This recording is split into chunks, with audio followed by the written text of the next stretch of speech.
¿Qué pasaría si la Tierra de repente chocara con un enorme asteroide? ¿Qué pasaría si el asteroide tuviera 100 o 200 kilómetros de diámetro? ¿Qué pasaría si hubiera 2 de esos asteroides? ¿Y si fueran 5? ¿Cuántos podría haber en total? Esta pregunta nos preocupa a todos, de una forma u otra. Cada uno de nosotros lo ha pensado al menos una vez. Algunos en la infancia, otros ya siendo adultos. Y esta pregunta recibe una respuesta. Geólogos, astrónomos, físicos, todos los que de alguna manera pueden calcular las consecuencias de tal colisión, todos intentan encontrar una respuesta. Y cada uno da la suya. Los paleontólogos crean una teoría según la cual basta con un meteorito de 10 kilómetros que impactó en la zona del Golfo de México y formó el cráter de Chicxulub. Según ellos, esto es suficiente para destruir a la mitad de los seres vivos en la Tierra, incluidos los dinosaurios. Canales de divulgación científica como lanzan películas de terror que muestran de manera gráfica los resultados aterradores de una caída así. Los físicos crean recursos en línea donde calculan matemáticamente estos resultados, y ya no son tan aterradores como en las películas de miedo. No, claro, sigue siendo una tragedia terrible para una enorme cantidad de seres vivos. Pero ahora no estamos hablando de personas concretas, sino de la supervivencia de la Tierra en general, de su flora y fauna. Y en este caso ya no es tan aterrador. En general, pocas personas entienden que el tema de los espantapájaros, los horrores, la explotación del miedo, es uno de los tipos de negocios más rentables. Y por eso, los medios de comunicación en cualquier caso van a exagerar la magnitud del problema. ¿Cómo entender todo este flujo de información? ¿Qué sucedió realmente con la Tierra? ¿Cuáles podrían ser y cuáles fueron los resultados de tales colisiones? Y por cierto, ¿de dónde vienen las placas tectónicas en la Tierra? ¿Y cómo funcionan los terremotos, los volcanes? ¿Y qué son realmente los supervolcanes? ¿Cómo aparecieron? En este video intentaremos entenderlo juntos. Hola, estás en el canal Época de la Duda con Mijail Kalmykov. Y comenzamos. Después de la publicación del video anterior, Cartografía de Defensa, se me presentaron de inmediato varias preguntas, cada una de las cuales es increíblemente interesante por sí sola y merece un análisis aparte. ¿Por dónde empezar? ¿Hacia dónde llevar mi relato? Creo que ya no es un secreto para nadie que negar la caída de varios enormes asteroides en nuestro planeta simplemente no tiene sentido. La cuestión está solo en las fechas. Por ejemplo, en mi canal hace 3 años se lanzó una película llamada Catástrofe del ciclo Apocalipsis Invisible.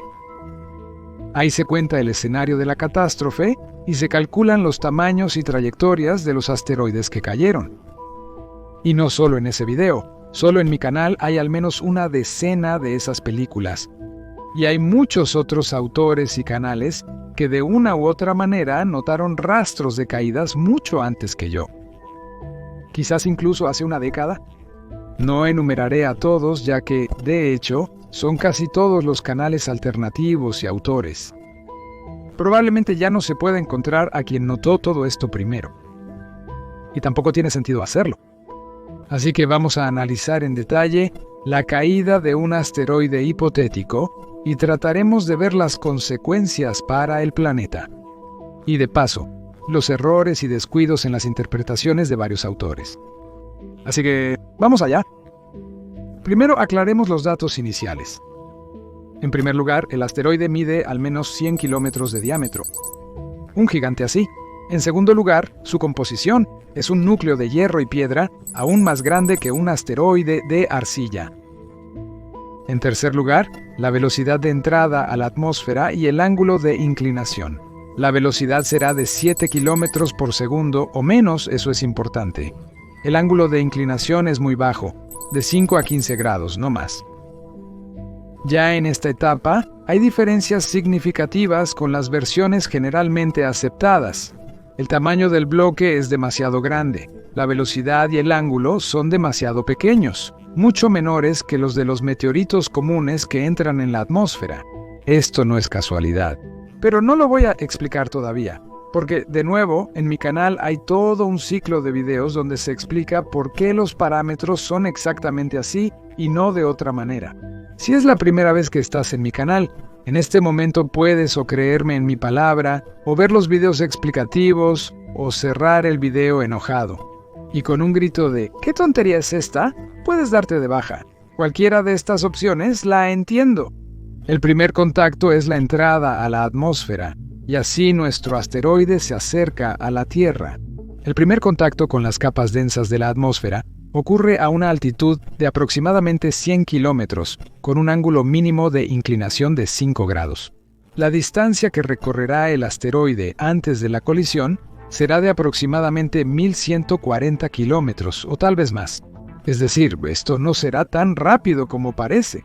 Esto tomará, a una velocidad de 7 kilómetros por segundo, exactamente 162 segundos, es decir, más de 2 minutos y medio.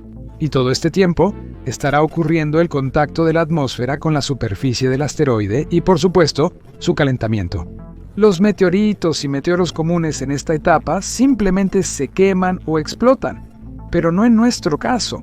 Sí, una parte de la superficie, por supuesto, hará exactamente eso, pero simplemente cumplirá la función de un escudo térmico, igual que el de nuestras naves espaciales durante su aterrizaje. Por cierto, ¿por qué los meteoritos explotan en el aire? Así es como la física clásica responde a esta pregunta. Cuando un meteorito entra en la atmósfera terrestre a una velocidad enorme, suceden dos cosas al mismo tiempo.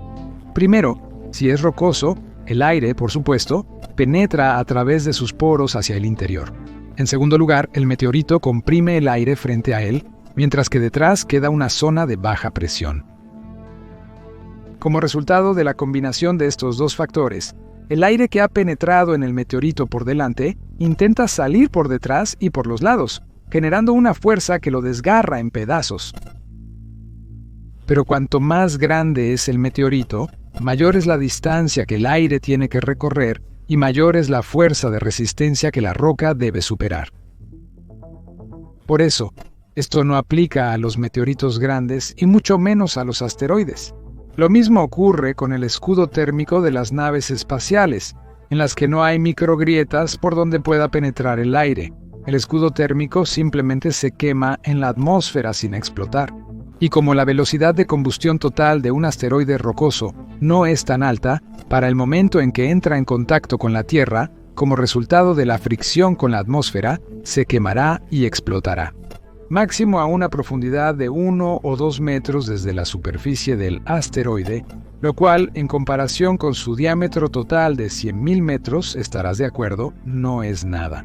Así que, después de 2 minutos y medio o algo así, ese enorme pedazo de roca del tamaño de un país como Líbano o digamos Jamaica, tocará la Tierra a una velocidad de unos 7 kilómetros por segundo.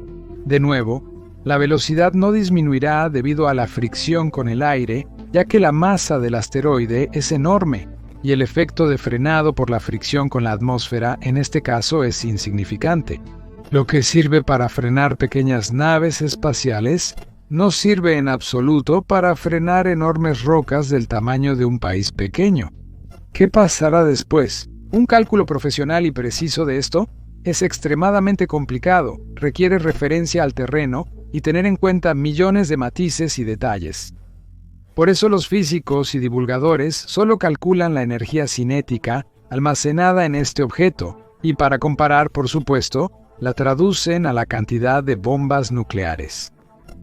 Esto facilita la comprensión del científico. Pero para mostrar todo esto de manera visual se necesita un visualizador. Y ya el artista, al escuchar esa descripción, empezará a dibujar para nosotros una imagen de un apocalipsis nuclear, exactamente como él lo entienda. Yo soy artista, así es como lo veo. Y cuanto más se desate la imaginación del artista, más colorida será la imagen de la mega explosión que logrará. Y nosotros, como espectadores ingenuos, observamos todo esto horrorizados. El efecto deseado se ha logrado. Sin embargo, la imagen real puede ser radicalmente diferente de la imagen de los artistas. Para entender cómo sucederá esto realmente, Primero usemos uno de los ejemplos conocidos, en el que normalmente se nos demuestra visualmente tal colisión. Por ejemplo, el impacto de una bala en una sandía o calabaza. Las pobres verduras se hacen pedazos. Y se nos sugiere pensar que lo mismo le pasará a la tierra. Sin embargo, esto no es más que un truco, una ilusión, una falsa analogía creada por la vívida imaginación del artista, utilizada solo para impresionarnos y asustarnos. Porque los espectadores asustados son más crédulos y fáciles de manipular, por lo que compran mejor los productos. ¿Qué es lo que está mal en estas simulaciones? Primero, la relación entre el tamaño y la masa. Una sandía promedio tiene un diámetro de 30 centímetros, o sea, 300 milímetros, y una bala promedio tiene un diámetro de 1 a 2 centímetros, es decir, de 10 a 20 milímetros.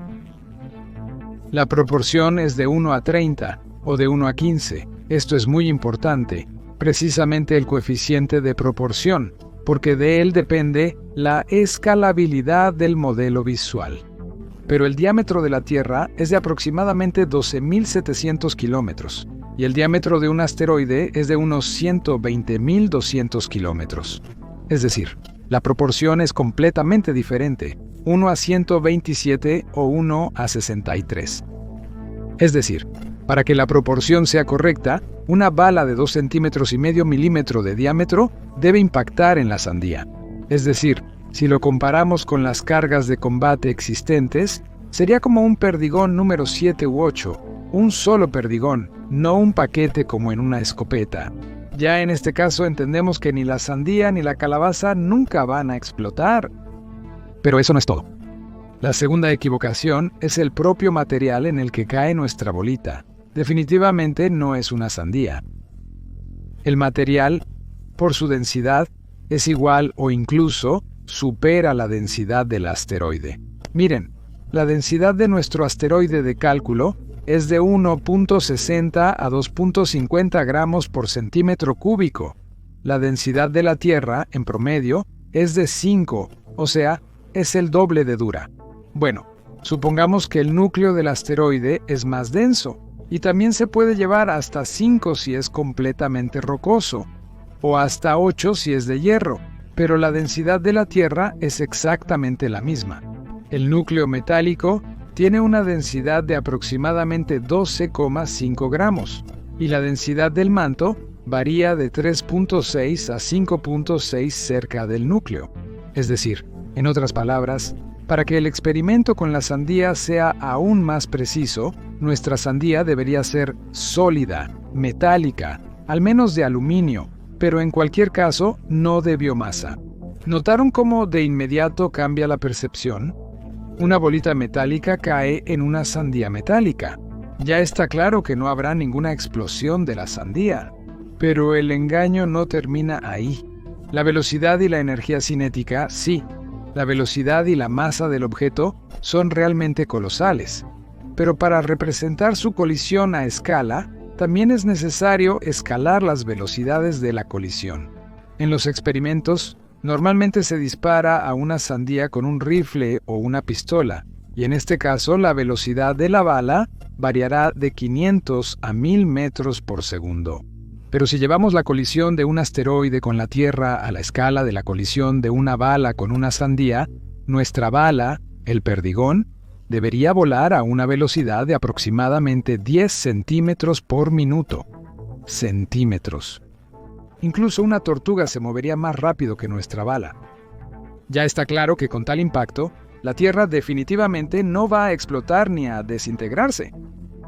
De la misma manera manipulan la percepción visual incluso trabajos más serios. Por ejemplo, el famoso documental El último día de los dinosaurios, cuyas imágenes se han difundido prácticamente en todos los videos catastróficos. Tampoco desdeñan la manipulación. Por ejemplo, en él se dice que el asteroide cayó en un ángulo de 30 grados, mientras que en ese momento en la pantalla se muestra un ángulo de impacto de 45 grados o más. En el video se dice que el asteroide atravesó la atmósfera durante unos 4 minutos. ¿Eso es correcto? Pero en las imágenes del video en ese momento se muestra cómo recorre esa distancia en 3 o 4 segundos, lo cual es imposible por definición. Si calculas la velocidad que se muestra en la película, será de miles de kilómetros por segundo. A esas velocidades, el asteroide no solo saldría del sistema solar y hasta de nuestra galaxia, sino incluso de nuestro cúmulo de galaxias. Sin embargo, por supuesto, el espectador recordará precisamente la secuencia visual. La propia colisión, que se muestra en esta película desde una gran distancia, corresponde a una explosión nuclear aumentada miles de veces. Bueno, soy artista, así es como lo veo. En realidad, la catástrofe se desarrollará según un escenario un poco diferente. Nuestro asteroide se posará lentamente sobre la corteza de granito y luego sobre la corteza de basalto de la Tierra y comenzará a presionarla. Entienden, lentamente. Esto, por supuesto, es un concepto condicionalmente escalable.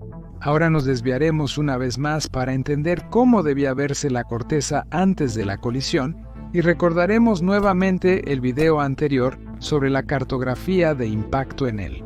Al final dije que las placas tectónicas de la Tierra son una condición única, que no existe en ningún otro lugar del sistema solar. Eso es cierto y no lo es. El asunto es que, para fundamentar sus teorías, el geólogo simplemente necesita encontrarlas. Con gran dificultad, pero aún así las encuentran tanto en Marte como en Venus. Pero allí no son en absoluto como en la Tierra. Miren, empecemos con Marte.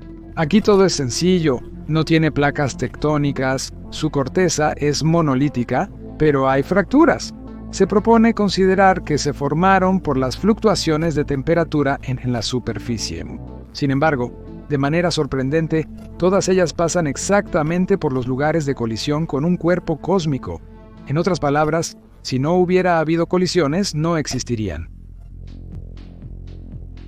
La situación es un poco diferente con Venus. Tampoco tiene placas tectónicas, pero sí hay rastros de tectónica allí. Es decir, hay charcos de lava, flujos de lava, una enorme cantidad de pequeñas colinas de no más de 100 metros de altura que se consideran volcanes.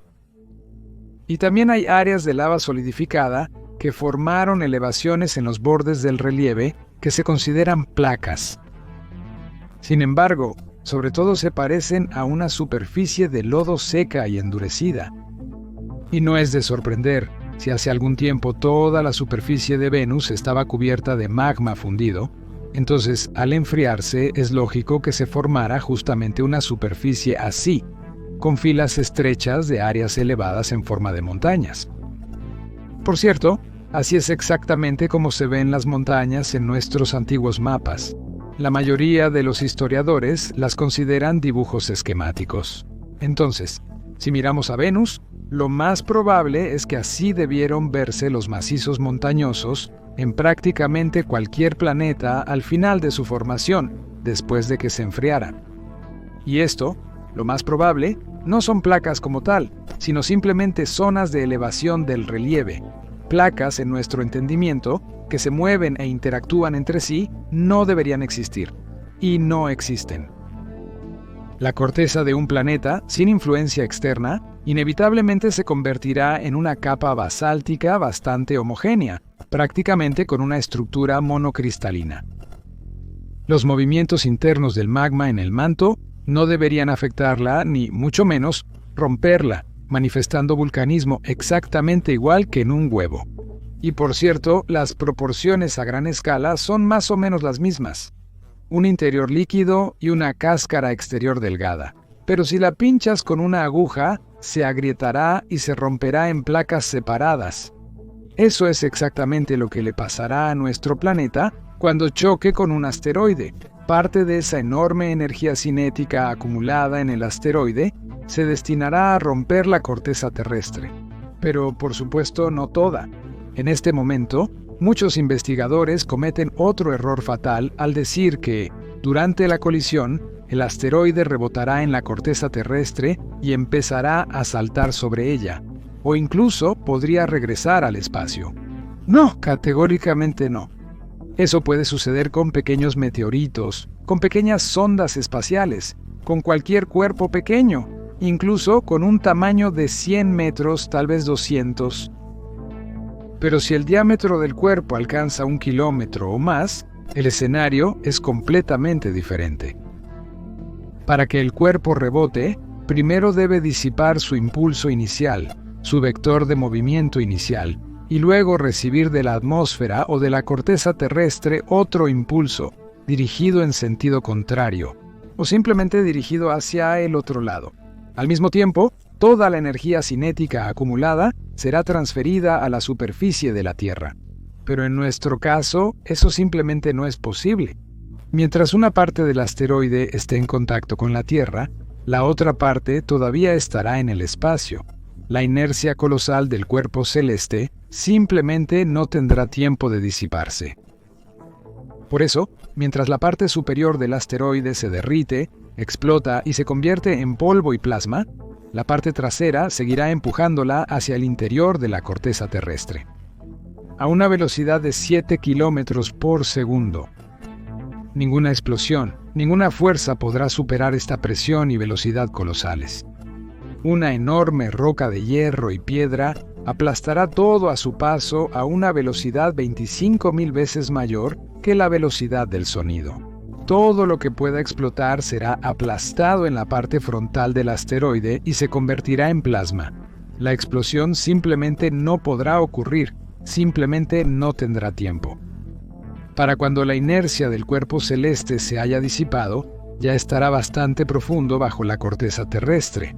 Encima de él, será aplastado por decenas de kilómetros de roca y la presión monstruosa ya no permitirá que el asteroide salga de nuevo. Y de nuevo vemos una diferencia global entre cómo nos lo visualizan los artistas y la realidad. Nos dibujan explosiones coloridas, mientras que en realidad la imagen se parecerá más a una inmersión suave de un cuerpo caliente en el magma. Sí, la energía cinética de la colisión será colosal, pero no hay que olvidar la presión, que irá aumentando con cada segundo de inmersión. Aquí nuevamente, para visualizar el proceso, ayudará el ejemplo de un arma de fuego y una bala, pero esta vez bajo el agua. Una bala disparada, por ejemplo, de un fusil Kalashnikov, bajo el agua no llegará ni a 10 metros. Y todo porque no tiene suficiente energía cinética y el agua es un medio bastante denso como para detenerla. Por supuesto, se puede aumentar la energía cinética de la bala, incrementando su longitud y, en consecuencia, su masa, manteniendo al mismo tiempo la superficie aerodinámica. Así es exactamente como están hechas las balas submarinas. Son largas y delgadas como flechas o dardos. Sin embargo, esto no aumenta mucho la distancia de disparo. El máximo es de 40 metros. Es decir, la presión del entorno externo ejerce un fuerte efecto de frenado sobre el proyectil. Y no hay nada sobrenatural en esto. Nuestros aparatos de descenso reducen tranquilamente su velocidad en la atmósfera, y el asteroide hará exactamente lo mismo, pero no en la atmósfera, sino en un medio más denso, el núcleo y el magma. En lo demás, será casi igual. Por supuesto, se liberará una cantidad colosal de energía. Parte de las rocas se convertirá en plasma. El propio asteroide se desintegrará en partes a medida que avance y la corteza terrestre en el lugar del impacto se fundirá. Y un poco alrededor se agrietará como la cáscara de un huevo. La parte fundida de la corteza, sin duda, saldrá disparada en gotas a cientos y miles de kilómetros, formando muchos cráteres y penachos más pequeños. Frente al asteroide, el relieve se arruga, formando montañas o islas. Si la caída ocurre en el océano, se formará un tsunami gigantesco que, sin embargo, difícilmente podrá rodear toda la Tierra, incluso si su altura se mide en kilómetros. Los continentes absorberán muy rápido la energía de una ola así. Difícilmente podrá recorrer más de 1.000 o 2.000 kilómetros por tierra, aunque por supuesto, sobre el agua llegará mucho más lejos. Y nuestro asteroide, al entrar bajo la corteza terrestre, se detendrá muy rápido. Y aquí comenzará un proceso aún más interesante. Bueno, en primer lugar, levantará un poco la placa tectónica que se formó por el impacto y la moverá ligeramente, iniciando el proceso de desplazamiento de esa placa.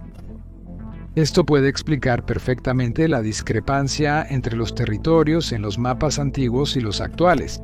Simplemente fueron desplazados junto con todas las ciudades y animales que había en ellos.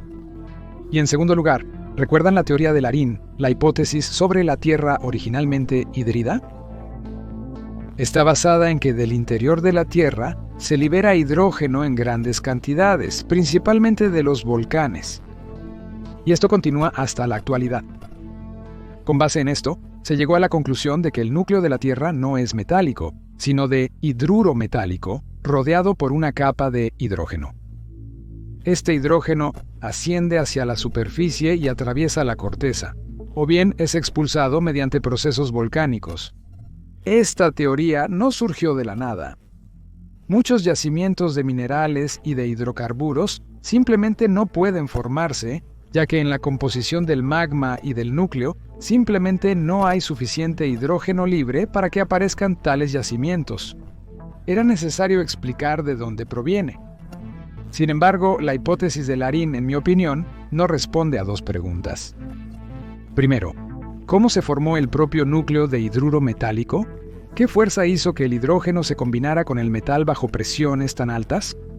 ¿Por qué no se expulsó todo el hidrógeno mucho antes, en la etapa de formación de la Tierra, cuando ocurría el proceso de separación de los elementos? Y segundo, si realmente existía tal fuerza, ¿por qué de repente dejó de actuar y permitió que el hidrógeno se separara precisamente ahora? Sin embargo, la hipótesis de Larín al menos explicaba de alguna manera la presencia de hidrógeno extra en las emisiones volcánicas y no solo ahí.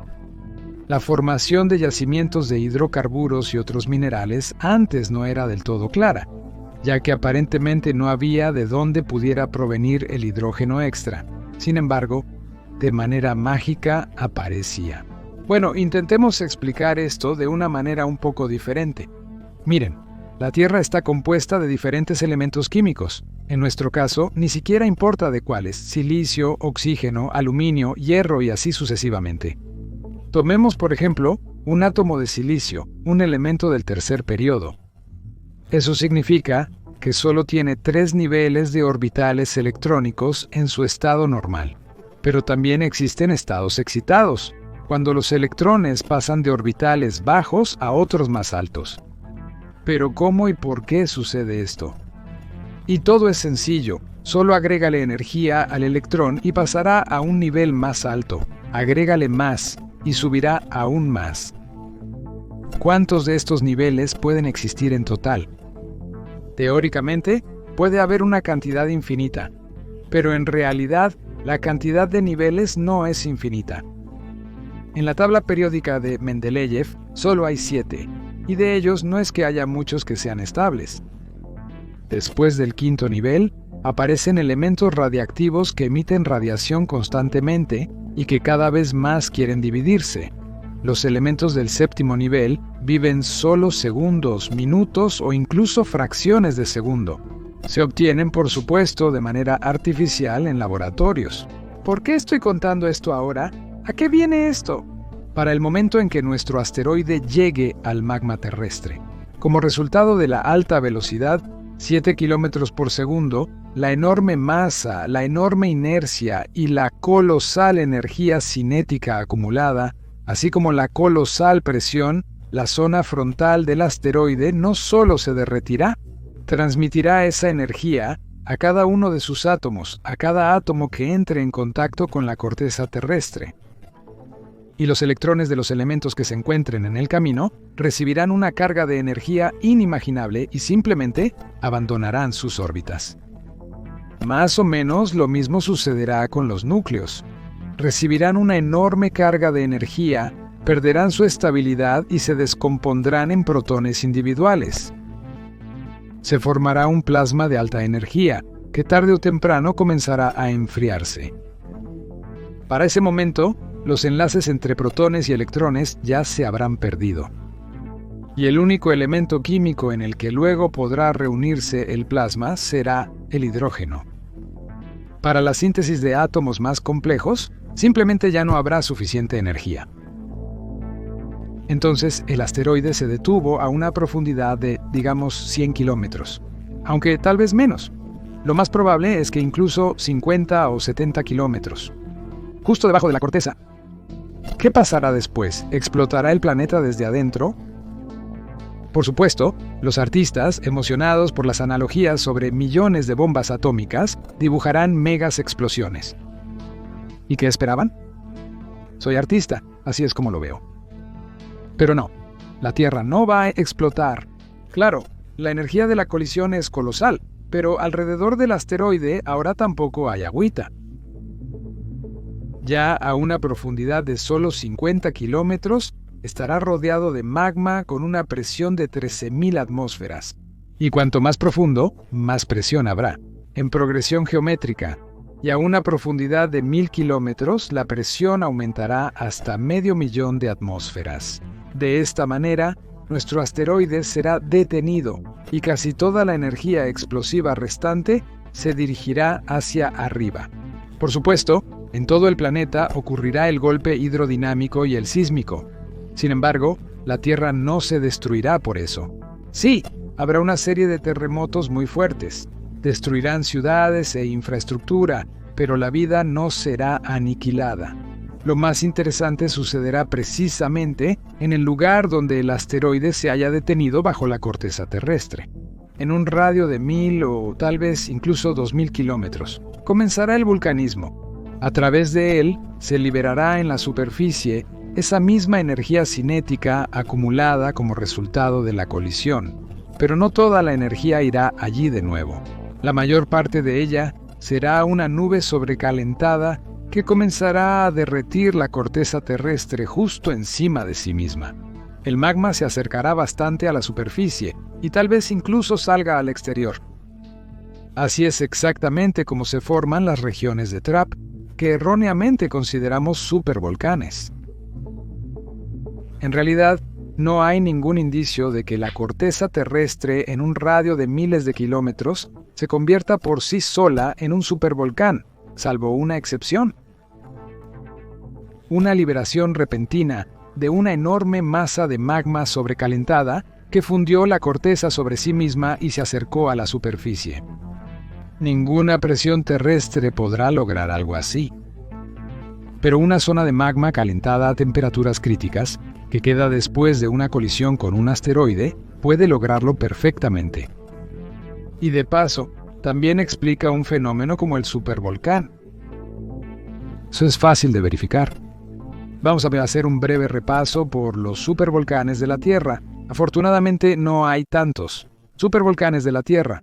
En total, hay muy pocos supervolcanes en la Tierra, no más de 20, lo que facilita mucho la tarea de verificación y de manera condicional puede indicar la cantidad de asteroides que han caído en la Tierra. Lo característico es que se trata de los que han caído recientemente, ya que con el tiempo la magma eventualmente se enfría, lo cual es natural. De estos 20, para no andarnos con rodeos, seleccionaremos 5 o 6 de los más grandes. Los demás pueden verificarlos ustedes mismos, y se podrá lanzar un video aparte cuando ya no tenga nada más que hacer. Entonces, el volcán Aira en Japón y el volcán común Sakurajima, ubicado en su caldera, son bastante adecuados. Miren, el Océano Pacífico como lugar de caída de varios asteroides a la vez, uno de los cuales movió a Japón de su lugar, formando la placa filipina. Así es como se veía Japón en los mapas del siglo XVI y así es ahora. Las huellas del impacto se ven perfectamente en el relieve del fondo marino. Los grandes surcos de sur a norte. Esto también puede indicar que fueron 2 fragmentos que se separaron aún en el espacio. Al sumergirse bajo la corteza terrestre, quedaron exactamente debajo de Japón. Sigamos adelante. Supervolcán Tuapa, región Nueva Zelanda. Y de nuevo, vemos diferencias entre el relieve de Nueva Zelanda en los mapas antiguos y en los modernos. Más precisamente, en los mapas antiguos. Por aquí está la isla de Nueva Guinea. Ahora de nuevo tiene una forma completamente diferente y lo más importante, otra vez está en el fondo del océano. Huellas del paso de un objeto masivo. Esta vez rodó de norte a sur y de nuevo terminó bajo Nueva Zelanda. A la propia Guinea, al parecer, simplemente la partió en 2 y del norte pasa una enorme grieta de varios miles de kilómetros. aparentemente justo en el lugar donde se rompió la corteza. 3. El supervolcán Toba en Indonesia, en la isla de Sumatra, y de nuevo, a una distancia de aproximadamente 1000 kilómetros de él, vemos una huella submarina dirigida directamente hacia su lado. 4 supervolcanes de Valles, Estados Unidos. Aquí está todo. Es simplemente increíble, todo encaja, tal como se describió en el video anterior, una cartografía de rebote. En el Océano Pacífico volvió a caer metralla. De varios objetos, por su tamaño, eran claramente más grandes que los anteriores. En el fondo del Océano Pacífico quedaron rastros de arrastre de la losa, y frente a ella se formó una zona de roca arrugada en forma de montañas como las cordilleras. Bueno, y justo debajo de ellos, otra vez nuestro querido supervolcán 5, más o menos en el mismo lugar, pero un poco más arriba, otro supervolcán. Por cierto, fue él quien sacudió San Francisco en el siglo XIX, prácticamente destruyendo la ciudad. Hace falta decir que la franja en el fondo del Océano Pacífico va exactamente hacia allá. ¿Y cómo podríamos estar sin nuestro favorito? Y de hecho, está ubicado no muy lejos de los dos anteriores, y bien podría ser un fragmento que se desprendió dentro de la Tierra de una parte más masiva de ese mismo asteroide Semion. El supervolcán en los Campos Flegreos es un supervolcán justo debajo de Italia, y a ambos lados de él están sus hijos, el Vesubio y el Etna al sur. Pero ¿cómo es posible si en el mar Mediterráneo no cayó nada? ¿Estás seguro? Mira el relieve del fondo marino. Exactamente la misma hendidura que va hacia el interior bajo Italia y Sicilia. Mira los mapas del siglo XVI. Italia ahora está desplazada unos 500 kilómetros en la dirección de ese impacto. Junto con España, por cierto. ¿Y a dónde vamos a ir sin nuestros traps siberianos? Todo es exactamente igual que antes. En el Polo Norte hay una huella de la inmersión de un enorme cuerpo, y más adelante, en la dirección de su inmersión, ya bajo la corteza terrestre, se formaron esos mismos traps, supuestamente rastros de antiguos supervolcanes, donde por cierto, también fueron observados. Entre ellos, afloramientos de rocas cuya formación es imposible sin un aporte adicional de hidrógeno, al cual prestó atención el geólogo soviético Larin. Bueno, como de costumbre, todo suena extraño e inusual. Por ejemplo, puede generar muchas preguntas el hecho de que el bombardeo venía de diferentes direcciones, a veces de oeste a este, a veces de este a oeste, a veces de norte a sur y a veces de sur a norte.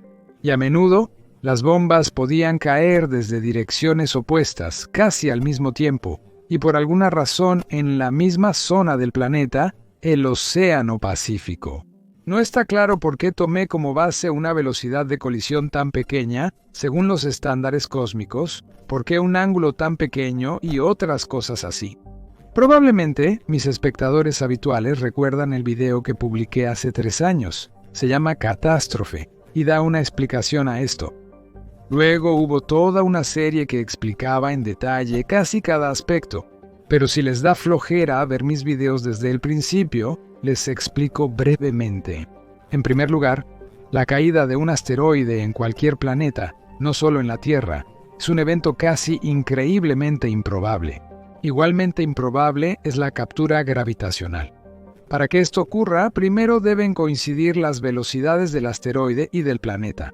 ¿Cómo y por qué sucedió esto? Nuevamente, se explica en detalle, por ejemplo, en el video Reacción en cadena o en la serie de videos ¿Quién movió el eje terrestre? Así que, a pesar de la baja probabilidad de tal evento, constantemente vemos ejemplos de captura gravitacional.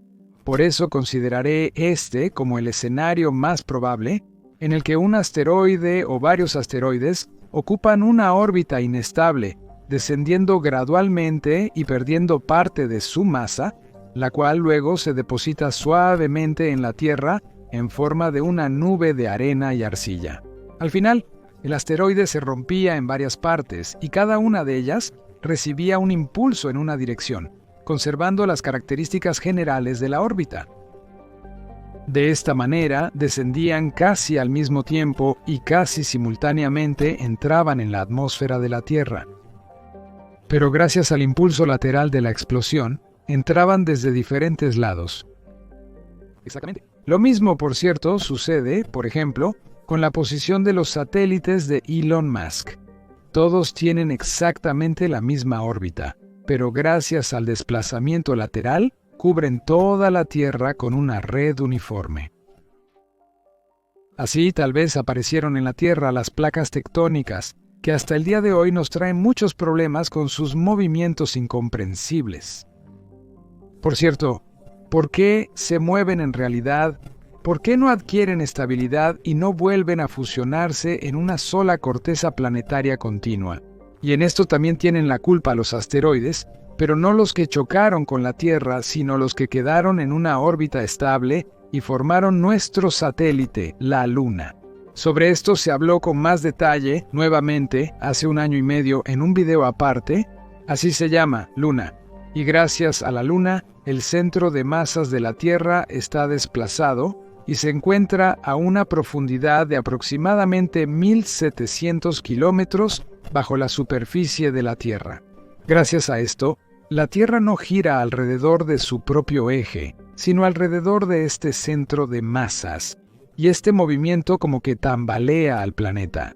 En la superficie, esto provoca mareas, y bajo la superficie agita el magma, y ahí también se generan fuerzas de marea que, entre otras cosas, mueven las placas.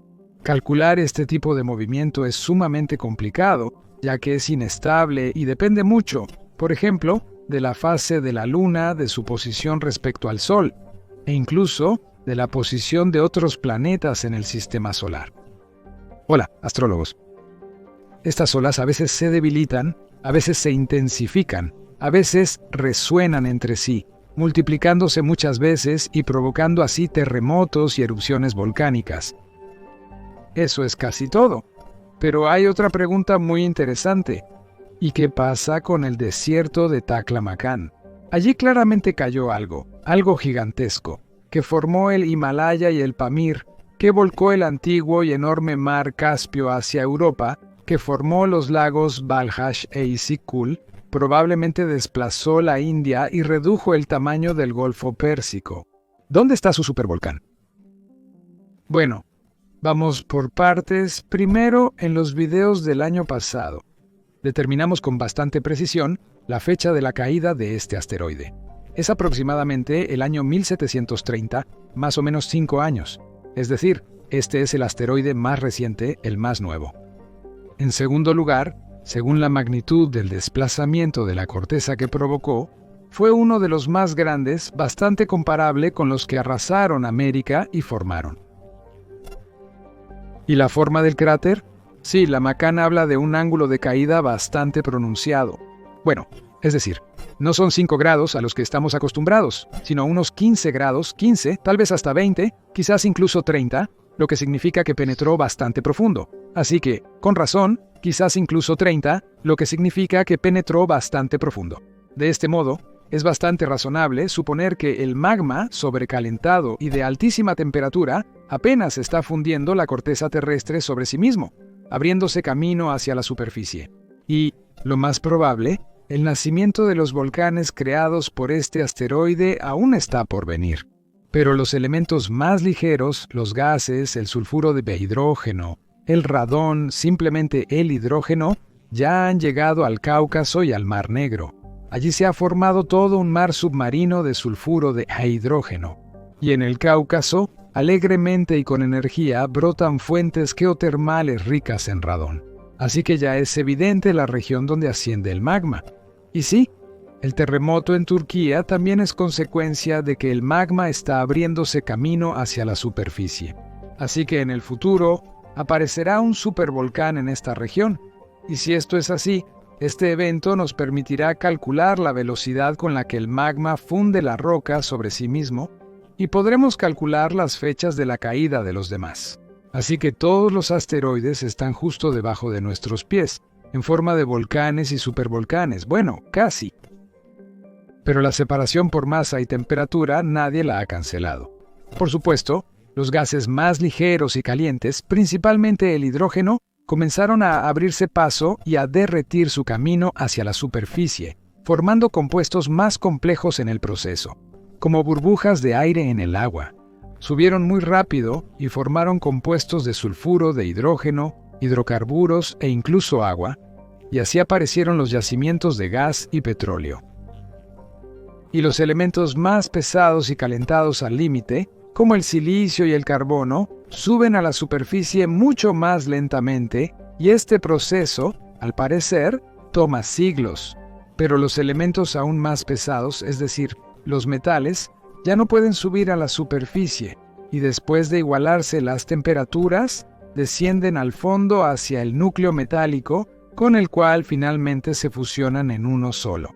Eso es en teoría, pero en la práctica, como a finales de los años 1970, con la ayuda de un método innovador en ese entonces, la tomografía sísmica de sondeo profundo de la Tierra, los geofísicos descubrieron en la frontera entre el núcleo y el manto dos enormes regiones ubicadas en lados opuestos, en las cuales las velocidades de propagación de las ondas sísmicas transversales, las llamadas ondas S o de corte, eran anormalmente bajas.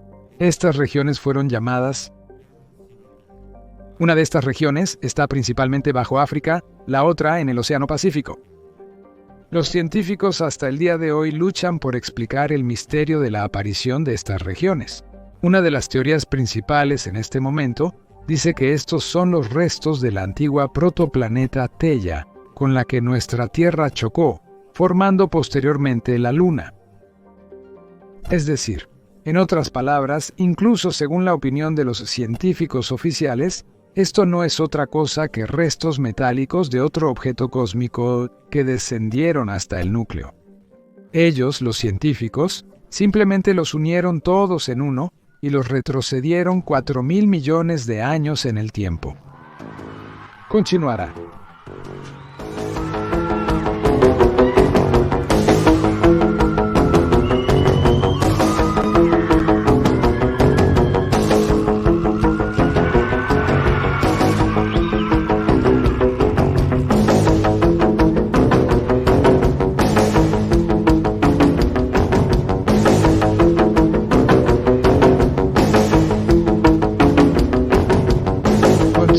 Continuará.